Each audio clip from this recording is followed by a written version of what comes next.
नमस्कार, बहुत स्वागत है आप सभी का। आप देख रहे हैं एनडीटीवी राजस्थान और मैं हूं आपके साथ मनी शर्मा। सबसे पहले आप सभी को दिवाली की ढेर सारी शुभकामनाएं। दिवाली का त्यौहार बेहद शुभ माना जाता है। ये पर्व बुराई पर अच्छाई और अंधेरे पर प्रकाश की विजय का प्रतीक है। हिंदू कैलेंडर के अनुसार ये पर्व हर साल कार्तिक माह में मनाया जाता है।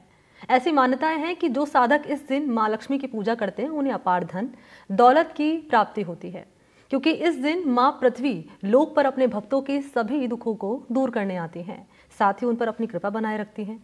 ऐसे में माँ लक्ष्मी को कैसे प्रसन्न किया जाए कि उनकी कृपा सदैव भक्तों पर बनी रहे, क्या उपाय किए जाएं कि माँ लक्ष्मी आए हमारे द्वार, जानेंगे हमारे खास मेहमानों से जो इस वक्त मेरे साथ जुड़ने जा रहे हैं। और मैं अपने खास मेहमानों से आपके सामने परिचय करने जा रही हूँ। तो पंडित ओंकार शर्मा हैं, वास्तु ज्योतिष विशेषज्ञ हैं। इसके अलावा हमारे साथ इस खास कार्यक्रम में शामिल होने के लिए पंडित नितिन त्रिवेदी जी हैं, जो कि ज्योतिष आचार्य हैं पतन साहिब दरबार से। आप दोनों का बहुत बहुत स्वागत है।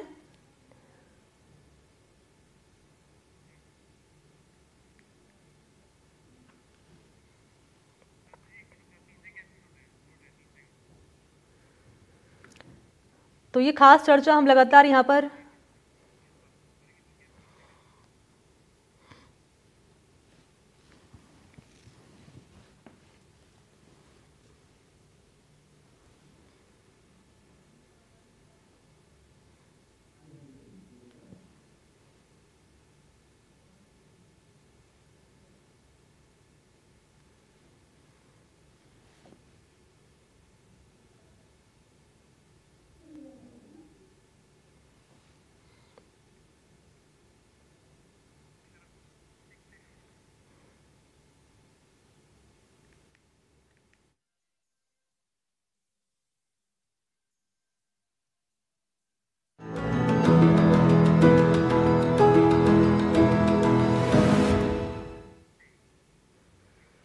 नमस्कार, स्वागत है आप सभी का। आप देख रहे हैं एनडीटीवी राजस्थान और मैं हूं आपके साथ मनी शर्मा। सबसे पहले एनडीटीवी राजस्थान के सभी दर्शकों को दिवाली की ढेर सारी शुभकामनाएं। दिवाली का त्यौहार बेहद शुभ माना जाता है। ये पर्व बुराई पर अच्छाई और अंधेरे पर प्रकाश की विजय का प्रतीक है। हिंदू कैलेंडर के अनुसार ये पर्व हर साल कार्तिक माह में मनाया जाता है और ऐसी मान्यताएं हैं कि जो साधक इस दिन माँ लक्ष्मी की पूजा करते हैं उन्हें अपार धन दौलत की प्राप्ति होती है, क्योंकि इस दिन माँ पृथ्वी खुद लोक पर अपने भक्तों के सभी दुखों को दूर करने आती हैं, साथ ही उन पर अपनी कृपा बनाए रखती हैं। तो ऐसे में माँ लक्ष्मी को कैसे प्रसन्न किया जाए, क्या उपाय किए जाएं कि माँ लक्ष्मी आए हमारे द्वार, जानेंगे हमारे खास मेहमानों से जो इस वक्त मेरे साथ जुड़ने जा रहे हैं इस खास कार्यक्रम में खास तौर पर चर्चा करने के लिए। तो परिचय हम आपसे करा देते हैं। डॉक्टर पंडित पुरुषोत्तम गौड़ जी हैं, ज्योतिष आचार्य हैं, इस वक्त मेरे साथ मौजूद हैं। पंडित नितिन त्रिवेदी जी हैं, ज्योतिष आचार्य हैं, इस वक्त हमारे साथ जुड़ चुके हैं। इसके अलावा हमारे साथ जुड़ चुके हैं पंडित ओंकार शर्मा जी, वास्तु एवं ज्योतिष विशेषज्ञ हैं। आप तीनों का बहुत बहुत स्वागत है।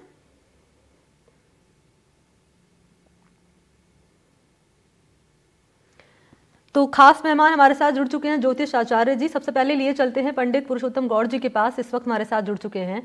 पुरुषोत्तम गौड़ जी, आचार्य जी, मैं आपसे समझना चाहूंगी, क्योंकि कार्तिक मास में दिवाली का त्यौहार मनाया जाता है, जो भक्त हैं जो माँ लक्ष्मी की पूजा अर्चना करते हैं इस दिन, क्या खास करें कि माँ लक्ष्मी प्रसन्न रहे, उनका जो आशीर्वाद है सदैव अपने भक्तों पर बना रहे? देखिए, बहुत अच्छा प्रश्न आपने रखा है। कार्तिक कृष्ण पक्ष की उदयकालिक अमावस्या तिथि 1 नवंबर 2024 के दिन शुक्रवार को रहेगी। इस दिन स्नान आदि के सहित पितरों के तर्पण का विशेष महत्व होता है, क्योंकि जिन लोगों को पितृ तर्पण करना होता है उन्हें सुबह स्नान आदि करने के साथ ही अपने पितरों की पूजा करनी चाहिए, पितरों को बहुत प्रसन्न करना चाहिए। और पितरों को प्रसन्न करने के बाद जब पूजा करते हैं तो फिर सभी प्रकार की कृपा पितरों के साथ देवता भी करने लगते हैं। मैं सभी के साथ, चूंकि मणि जी ने प्रश्न बहुत अच्छा रखा है और मणि जी बहुत समझदार और इंटेलिजेंट धार्मिक तो है, लेकिन इनको आध्यात्मिक नॉलेज बहुत है। प्रश्न, तार्किक प्रश्न वही करता है जिसको समझ होती है। तो मणि जी, आपने जो प्रश्न रखा है, भगवान श्री राम के 14 वर्ष के वनवास के बाद वापस अयोध्या में जब भगवान आते हैं जी, तो उस समय हम दीपक जला करके और इस पर्व को मनाते हैं। घर घर में हर कोने में रोशनी होती है, घर में माँ लक्ष्मी के आगमन के लिए हम रंगोली बनाते हैं, सजाते हैं और बहुत ही उत्साह के साथ, बड़ी तल्लीनता से माँ को अलग अलग तरीके से, तार्किक तरीके से पूजन करते हैं। जैसा कि आपको बताना चाहूंगा कि इस बार 1 नवंबर को आयुष्मान योग और स्वाति नक्षत्र का संयोग बन रहा है और इसी के साथ में जब आप यहाँ पूजन अर्चन करते हैं जी। तो इस दौरान प्रदोष काल में पूजन अर्चन करना सर्वाधिक श्रेष्ठ माना जाता है। तो आप सभी से जो दिवाली का पूजन कर रहे हैं, ईशान कोण में अपनी एक चौकी रखें, चौकी पर लाल कपड़ा और गुलाबी वस्त्र बिछा करके गणपति की मूर्ति रखें और उसके बाद दाहिने और लक्ष्मी जी के बाएं तरफ आसन लेकर बैठे, अपने चारों तरफ जल छिड़के, जिसको हम पवित्रीकरण कहते हैं, और मणि जी संकल्प जरूर लें, पूजा का संकल्प। यदि हो सके तो 1 मुखी घी का दीपक जलाएं और माँ लक्ष्मी भगवान गणेश को फूल और मिठाई अर्पित करें। एकाक्षी नारियल भी रखें, एकाक्षी नारियल का बड़ा महत्व होता है। और गणेश और माँ लक्ष्मी के मंत्रों का आप पूजन करते हुए बोलें और उसके बाद सभी घर वाले साथ बैठे, क्योंकि जहाँ सुमति तय संपत्ति नाना, जहाँ कुमति तय विपत्ति नाना। जहाँ सुमति है वहाँ नाना प्रकार की धन दौलत और सब स्थिरता में रहती है। और आप माने कि जैसे अत्ता जोड़ी है, इसका पूजन में रखें। कौड़ियों को रखना बहुत शुभ माना जाता है और जो दिवाली के दिन खास तौर पर गोमती गणेश, गोमती चक्र होता है, उसका पूजन का बड़ा महत्व है। केसर लें, केसर से सभी को तिलक लगाएं और शांति की प्रार्थना करें। माँ भगवती, माँ लक्ष्मी जब कृपा होती है तो सब कुछ संभव हो जाता है और सब कुछ संभव तब होता है जब आप नियम और धर्म से और एक संस्कार के साथ, एक आचरण के साथ पूजा करते हैं। साथ ही विशेष मंत्रों का बड़ा महत्व है कि मंत्र क्या ले, मंत्र में क्या मंत्र लिया जाए, कैसे उसको किया जाए। शब्द कल्प में एक श्लोक दिया है कि जब मंत्र हम पढ़ेंगे और मंत्रों को हम सही पढ़ते हैं और सही समय पढ़ते हैं, सही काल में पढ़ते हैं, तो उसका महत्व मिलता है, उसका लाभ मिलता है। तो इसके साथ में जो मंत्र है माँ भगवती से केवल जो है ओम श्रीम ह्रीम श्रीम कमले कमलालय प्रसिद्ध प्रसिद्ध ओम श्रीम ह्रीम श्रीम ओम महालक्ष्मी नमः, और कमल गट्टे की माला से उस समय ओम महालक्ष्मी नमः की 11 माला करें। और कुबेर की पूजन जब आप करते हैं तो धनतेरस के दिन करते हैं, लेकिन लक्ष्मी पूजन पे भी करना चाहिए। ओम यक्षाय कुबेराय वैश्रणाय धन धान्य आदि धन दान समृद्धि में दे दान स्वाहा। इस प्रकार के जो है मंत्रों का करते समय माँ लक्ष्मी का प्रादुर्भाव प्रदोष काल में हो रहा है। इस दिन लगन में लक्ष्मी पूजन करने से महालक्ष्मी की कृपा स्थायी रहती है। 1 नवंबर को अमावस्या प्रदोष काल में, इसलिए 1 नवंबर को शास्त्र मत से परंपरागत तरीके से आप जो है दिवाली का पर्व मनाएं और बड़े हर्ष उल्लास से पूजन करते समय आप विशेष ध्यान रखें कि जब 100 जरूर रखें, खील पता से चढ़ाएं और सीताफल और आज का जो मौसम के फल सभी चढ़ाएं, जैसे शकरकंदी चढ़ाते हैं। ठीक है आचार्य जी, आप रहिए, मेरे साथ में लौटूंगे आपके पास। आचार्य जी बता रहे थे कि पूजा की विधि क्या रहे। आचार्य जी ने बताया कि किस तरीके से माँ लक्ष्मी को और भगवान गणेश को आप प्रसन्न कर सकते हैं, किन किन मंत्रों का आपको उच्चारण करने की जरूरत है ताकि माँ लक्ष्मी की, भगवान गणेश की कृपा सदैव भक्तों पर बनी रहे। इस बीच हमारे साथ पंडित नितिन त्रिवेदी जी हैं, ज्योतिष आचार्य, वो भी लगातार बने हुए हैं। आचार्य जी आपके पास आते हुए और आपसे मैं समझना ये चाहूंगी कि किस रंग के कपड़े दिवाली के त्योहार पर पहने पूजा करते समय। और इसके अलावा एक चीज़ हम और देखते हैं आचार्य जी कि हम देखते हैं कि जब दिवाली का त्यौहार आता है तो हम लाते हैं अपने घर में माँ लक्ष्मी की, भगवान गणेश की मूर्ति लाते हैं। उसके बाद हम देखते हैं कि उनको जो है विसर्जित कर दिया जाता है या फिर चढ़ा दिया जाता है पीपल के पेड़ पर। तो क्या किया जाए, क्योंकि अक्सर हमने ये भी सुना है कि नई मूर्ति नहीं लानी चाहिए, जो मूर्ति है उसी की पूजा करनी चाहिए। क्या पूरी विधि रहती है? आप, मैं चाहूँगी विस्तार से आप जानकारी दीजिए इसको लेकर। बताना चाहूंगा, वैसे तो देखिए हर रंग ही माँ भगवती का, माँ लक्ष्मी का पावन है, लेकिन केसरी रंग के वस्त्र में अगर आप बैठ करके माँ लक्ष्मी का ध्यान करते हैं और उनकी पूजा करते हैं तो आपको विशेषकर फलदायी होता है। और आपने पूछा कि जैसे कि हर बारी हम लोग मिट्टी के गणेश से लक्ष्मी लेकर के आते हैं, वो सिर्फ और सिर्फ दुकान व्यापार केंद्र के लिए होता है, क्योंकि वहां पे जो है हमारा कहीं ना कहीं रख रखाव थोड़ा सा ऊपर नीचे होता है, कहीं खंडित होने के लिए होती है। अचल जैसे कहते हैं कि कैसे भी हम वहां पे प्रतिष्ठा वहां पे कर सकते हैं, उनको किसी भी तरीके से हम इधर उधर ले जा सकते हैं, कहीं पे स्थापना कहीं और करनी हो, कुछ भी करनी हो, तो उन मिट्टी के गणेश जी पे अगर खंडित भी अगर हो जाए तो हम उन्हें चेंज कर सकते हैं, उन्हें बदल सकते हैं। लेकिन घर में, परिवार में चांदी, जैसे कि मैं कहा कि कोई ना कोई धातु का होना चाहिए, तांबा, ब्रास अर्थात अपना कांसे का, या अगर स्वर्ण अगर हो तो अत्यधिक शुभ है। लेकिन आज कलयुग है तो इतना हम कोई कर नहीं सकते, स्वर्ण की हर चीज ले नहीं सकते, लेकिन फिर भी जो है चांदी के लक्ष्मी गणेश सदैव आप अपने घर में रखें। और माँ लक्ष्मी और गणेश हमेशा साथ में होने चाहिए। कई कई दुकानों पे, व्यापारों पे मैं देखता हूँ कि कईयों ने जो सिर्फ गणेश जी रखे होते हैं, माँ लक्ष्मी जी नहीं होती, या माँ लक्ष्मी जी की प्रतिमा रखी होती है, गणेश जी नहीं होती। देखिए, आपको बुद्धि भी तब मिलेगी जब आपके पास लक्ष्मी हो। लक्ष्मी अगर हो और आपके पास अगर बुद्धि ना हो तो वह लक्ष्मी किसी काम की नहीं। और आपके पास अत्यधिक बुद्धि हो और लक्ष्मी अगर ना हो तो वह भी कोई काम कर नहीं। तो इसीलिए लक्ष्मी और बुद्धि दोनों का साथ साथ होना जरूरी है। इसीलिए माँ लक्ष्मी के साथ गणेश जी स्थापित है। रिद्धि सिद्धि के दाता, सबसे बड़ी बुद्धि के दाता जो है वो गणेश जी है। तो इसलिए बुद्धि के दाता गणेश जी का साथ में होना जरूरी है। अपने प्रतिष्ठा स्थापन जहां पे भी आप रखते हैं, व्यापार केंद्र में जब भी हम रखते हैं, मिट्टी के गणेश जी और लक्ष्मी जी इसलिए रखते हैं ताकि अगर वो खंडित हो जाए तो उन्हें हम, क्योंकि हमारे रीति रिवाजों में, सनातन धर्म में खंडित देवी देवताओं को, मूर्तियों को, इन सबको नहीं रखते। तो वह जैसे भी अगर खंडित अगर हो जाए किसी कारणवश, किसी धोखे से अगर हमसे हो जाते हैं, अनजाने में अगर हो जाते हैं, तो हमसे क्षमा प्रार्थी रह करके हम उनको फिर से जो है पुनः स्थापित कर सकते हैं। और अपने पीले या फिर केसरी रंग के वस्त्र पहन करके जब हम माँ भगवती की, लक्ष्मी की कृपा प्राप्त करना चाहें तो वह अच्छे तरीके से प्राप्त हो।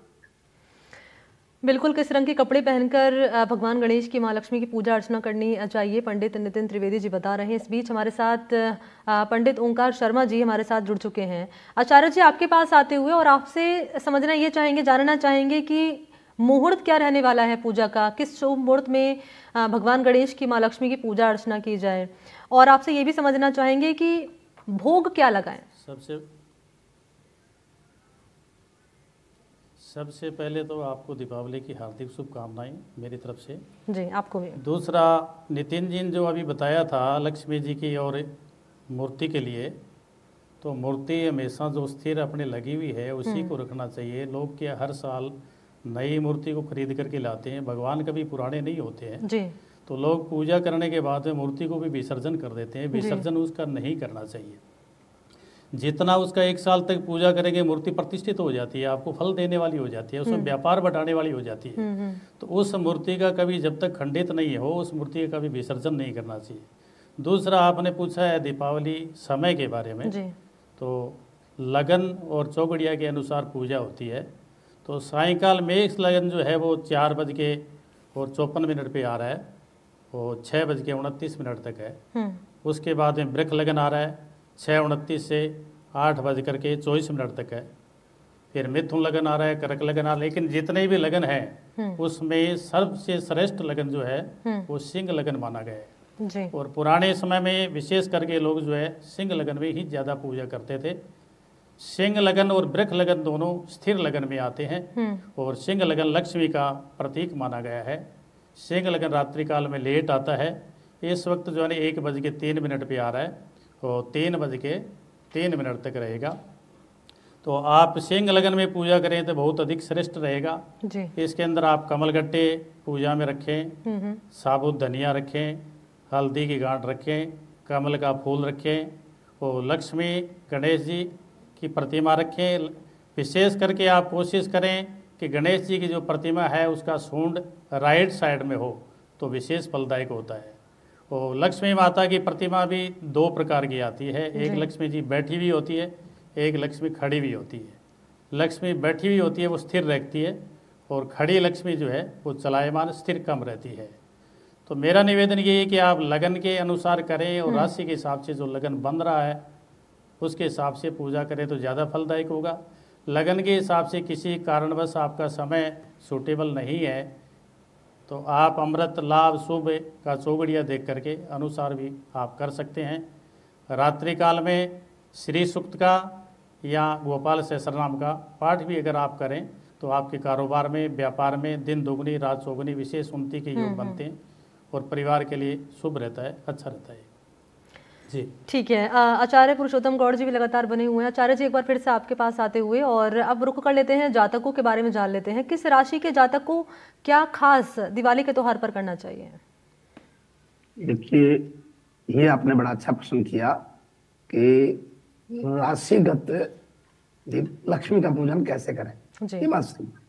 और मैं इसके लिए कहना चाहूंगा कि वैसे तो महालक्ष्मी सभी के लिए ठीक होती है, लेकिन राशिगत हम बात करें तो वो मेष राशि के जातकों को दीपावली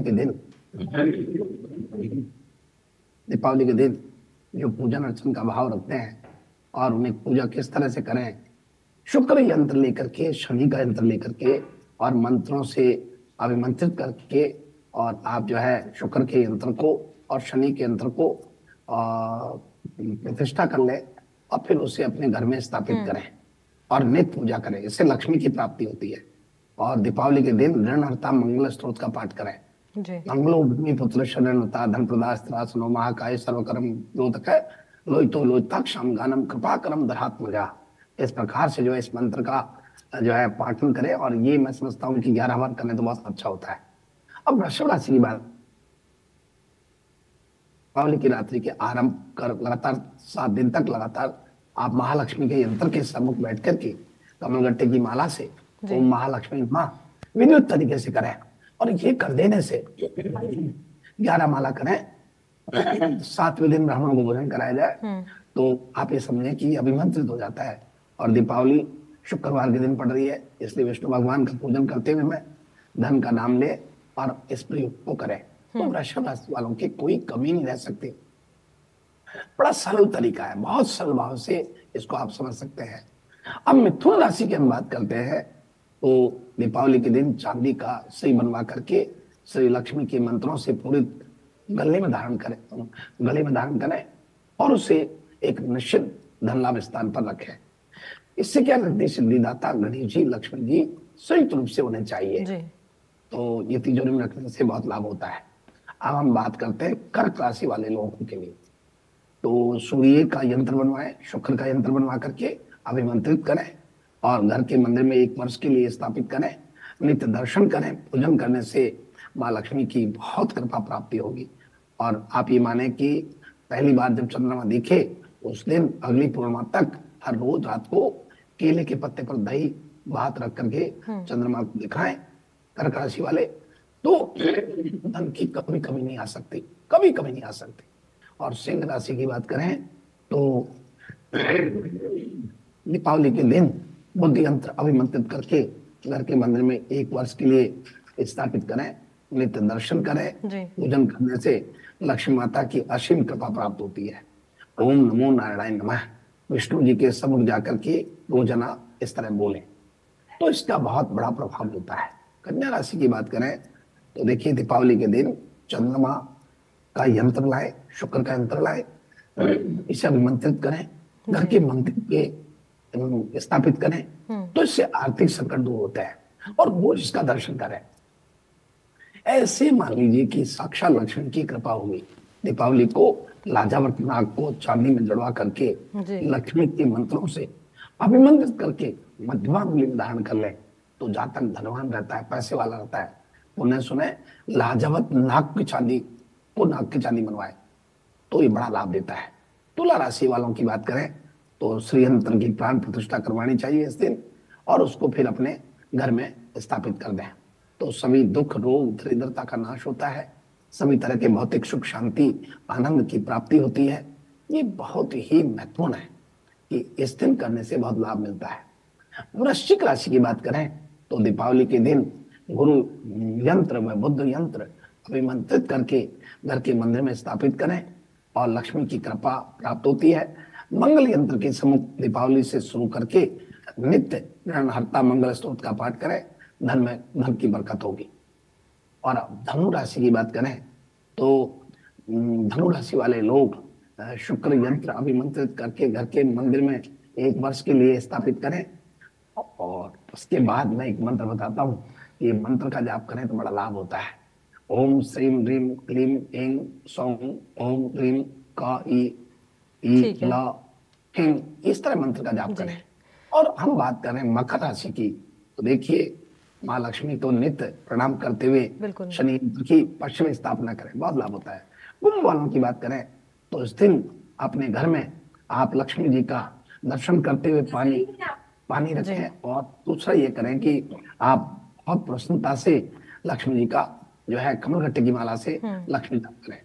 और मकर राशि की बात करें तो मंगल यंत्र अभिमंत्रित करके। ठीक है आचार्य जी, बाकी राशि के जातकों के बारे में भी जानेंगे, आप रहिएगा मेरे साथ। और मीन राशि लास्ट है, और इसके लिए ज्ञान हल्दी की गांठों को लेके पीले कपड़े में रखें और ओम वक्र टुंडाए की 11 माला करें और इसे अपने तिजोरी में रखें, तो बहुत आनंद होता है। इस प्रकार के सभी 12 राशि वालों को इस तरह पूजा करनी चाहिए। तो किस राशि के जातकों को क्या उपाय करने की जरूरत है, ये आचार्य जी विस्तार से यहाँ पर जानकारी दे रहे थे। और आचार्य नितिन त्रिवेदी जी भी लगातार बने हुए हैं। आचार्य जी एक बार आपके पास आते हुए, क्योंकि माँ लक्ष्मी की कृपा युवाओं पर बनी रहे, क्योंकि हम देखते हैं कि युवा जो है जॉब पर जाता है लेकिन कई दिक्कतें भी सामने आती है, ऑफिस की दिक्कतें सामने आती है, सैलरी कम है इसको लेकर परेशान रहता है, प्रमोशन हो जाए इसको लेकर परेशान होता रहता है।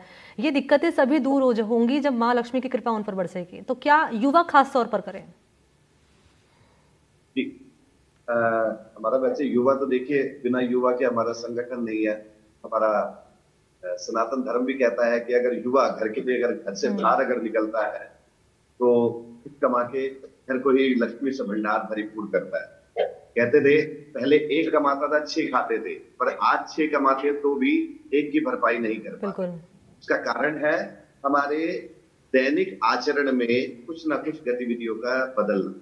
अगर हम दैनिक तरीके से माँ भगवती का पूजन करते रहे, लक्ष्मी का पूजन करते रहे और गणेश जी की स्थापना अगर मन में मान के चले तो हमारे सारे काम निर्विघ्न पूर्ण होंगे। क्योंकि गणेश जी को एक जगह पे विघ्न विनायक भी कहा जाता है, विघ्नों को हरने वाले। तो यहाँ पे जो है हमारे जो युवा जो है माँ लक्ष्मी के द्वारा रचित दिवाली का पर्व है। इस दिन एक चांदी की डब्बी में थोड़ा सा केसर डाल दें और नियमित रूप से उसमें 1 या 2 बूंद गंगा जल की नियमित रूप से डालें। जब भी आप अपने कार्य पे जाने लगे, जब भी आप किसी अच्छे मंगल कार्य के लिए जाने लगे, तो उस डिब्बी को प्रातःकाल खोल करके उसमें से केसर के तिलक को अपने मस्तक के बीचों बीच कर यहाँ पे और उसका आनंद लें। माँ भगवती की कृपा सदैव उन पर बनी रहेगी। गणेश जी के लिए हमेशा, ताकि देखिए मैंने भी आपको पहले भी बताया कि अगर लक्ष्मी अगर हो और बुद्धि अगर ना हो तो वह लक्ष्मी किसी काम की नहीं। तो इसी प्रकार बुद्धि के दाता के लिए लक्ष्मी तो आ जाएगी, भगवान चाहे आपकी सैलरी में इंक्रीमेंट हो जाएगा, सब चीजें बढ़ जाएंगी, लेकिन फिर भी उसको खर्चने का तरीका भी तो होना चाहिए ना। जब आपके पास खर्चने का तरीका ही नहीं होगा तो आप क्या करेंगे लक्ष्मी का? बेफालतू के अनाप शनाप खर्चे करेंगे, जिसके कारण आपको धीरे धीरे लॉस होने लगेगा। आपको पता ही नहीं लगेगा कि आपने सैलरी किस समय कमाई, किस समय आपके अकाउंट में आई और किस समय चली गई। सबसे पहले तो मैं आपको बताना चाहूंगा कि लक्ष्मी को कभी भी आप बेकदरी से, जैसे हम लोग क्या करते हैं कभी कभार, जैसे झूठे मूठे हाथ लगे जैसे लगे, हम लोग उसी हाथ को बिना धोए और उसको लक्ष्मी को पकड़ लेते हैं। हमारे बड़े बुजुर्ग ऋषि मुनि वे लक्ष्मी को जब भी हाथ लगाते थे अपने हाथों को प्रक्षाल करके अर्थात धो करके लगाए करते थे, क्योंकि वह सबसे पवित्र और अच्छी है। दूसरा, आप साल भर में कभी कभार हमें लगता है कि हमारा इंक्रीमेंट नहीं हो रहा, हमारी जो बढ़ोतरी नहीं हो रही, तो आप किसी भी शुक्रवार को दीपावली के बाद किसी भी, जैसे इस बार हमें पता लगा, बड़ा अच्छा लगा, हमारे पंचांग सनातन सभी जो है 1 तारीख शुक्रवार की माँ लक्ष्मी के पूजन का दिवस बताते हैं और है भी। तो उस दिन से जो है आप खोए का कुछ भी बना करके, आप खोए का कुछ भी प्रसाद बनाए अपने घर में, बाहर से नहीं लाना, खोए का कुछ भी अपने घर में प्रसाद बनाए और अपने जो स्वजन है, अच्छे घर परिवार वाले हैं, पारिवारिक लोग हैं, उन सब में उसका वितरण करें। और उसके बाद जब जब आपको कभी कभी लगे कि नहीं मुझे और बढ़ोतरी चाहिए, तो तब हर शुक्रवार को आप इस कार्य को कर सकते हैं। बड़ी निष्ठा से, प्रेम तो खास महत्वपूर्ण बातें युवाओं के लिए खास तौर पर आचार्य नितिन त्रिवेदी जी बता रहे हैं। समय थोड़ा कम है। आचार्य जी, एक बार फिर से आपके पास आते हुए ओंकार शर्मा जी लगातार बने हुए हैं। आचार्य जी, आपसे जानना चाहूंगी संक्षेप में कि नेगेटिविटी, नकारात्मकता को कैसे घर से दूर किया जाए, क्योंकि बप्पा तो घर में जब विराजेंगे, माँ लक्ष्मी जब घर में आएंगे तो खुद ब खुद नकारात्मकता चली जाएगी, लेकिन फिर भी क्या खास उपाय किया जाए संक्षेप में आपसे, और एक महामंत्र बता दीजिए जिसका उस दिन खास तौर पर यहाँ पर जपा जाए उस मंत्र को। सभी राशि और सभी उम्र के लिए मैं बता रहा हूँ आपको। श्री यंत्र तांबे में, अष्ट धातु में, स्फटिक में, कहीं भी बने हुए बाजार में सब जगह मिलते हैं, नहीं तो आप ऑर्डर से भी बनवा सकते हैं। ये बनवा करके ईस्ट और नॉर्थ के कोने के अंदर माँ लक्ष्मी की स्थापना करके रात को वहाँ विराजमान करें और सिंह लगन में पूजा करें। बाद में आपकी जो गोदरेज की अलमारी है या लॉकर है उसके अंदर इसको स्थापना करें। सबके लिए विशेष फलदायक रहेगा और बहुत ही विशेष चमत्कारी रहेगा। और मंत्र में एक आपको बता रहा हूँ, इस मंत्र से कमलगट्टे की माला से, और कमलगट्टे की माला अगर अवेलेबल नहीं है तो आप वैसे भी किसी माला से जप कर सकते हैं। महालक्ष्मी च विद्महे विष्णु पतन्ने धीमहि तन्नो लक्ष्मी प्रचोदयात्। और मंत्र भी कोई ज़रूरी नहीं है कि सभी के याद हो या सब लोग इतना जल्दी याद कर सकें, तो आप सरल के अंदर भी महालक्ष्मी नमः, महालक्ष्मी नमः, महालक्ष्मी नमः इस मंत्र का जप भी कर सकते हैं। कि भगवान तो सिर्फ भाव के ही भूखे हैं और भगत का भाव देखते हैं। जिस प्रकार से, जिस भाव से आप करेंगे उसी प्रकार से भगवान सदैव प्रसन्न होते आए और हमेशा प्रसन्न ही रहते हैं। गोपाल सहस्त्र नाम का पाठ आप करें, बहुत विशेष फलदायक रहेगा। श्री सूक्त का पाठ करें आप, व्यापार में, रेजिडेंस में, सभी जगह हर काम के लिए श्री सूक्त का महालक्ष्मी का विशेष है, वो आप पाठ कर सकते हैं। ये सब के लिए बहुत ही ज़्यादा फलदायक है। तो दर्शक जो इस वक्त हमें देख रहे हैं, तमाम उपाय आप नोट कर लीजिए और कैसे माँ लक्ष्मी को प्रसन्न किया जाए, जानकारी आचार्य जी हमारे साथ जुड़े थे, पहुंचा रहे थे। डॉक्टर पुरुषोत्तम गौड़ जी ज्योतिष आचार्य, पंडित नितिन त्रिवेदी जी, पंडित ओंकार शर्मा जी ज्योतिष आचार्य, आप तीनों का बहुत बहुत शुक्रिया हमारे साथ इस खास कार्यक्रम में शामिल होने के लिए। तो माँ लक्ष्मी की कृपा सदैव बनी रहे और किस तरीके से घर में जो नकारात्मकता है वो हमेशा दूर रहे, इन्हीं शुभकामनाओं के साथ इस खास पेशकश में फिलहाल इतना ही। आप देखते रहे एनडीटीवी राजस्थान। नमस्कार।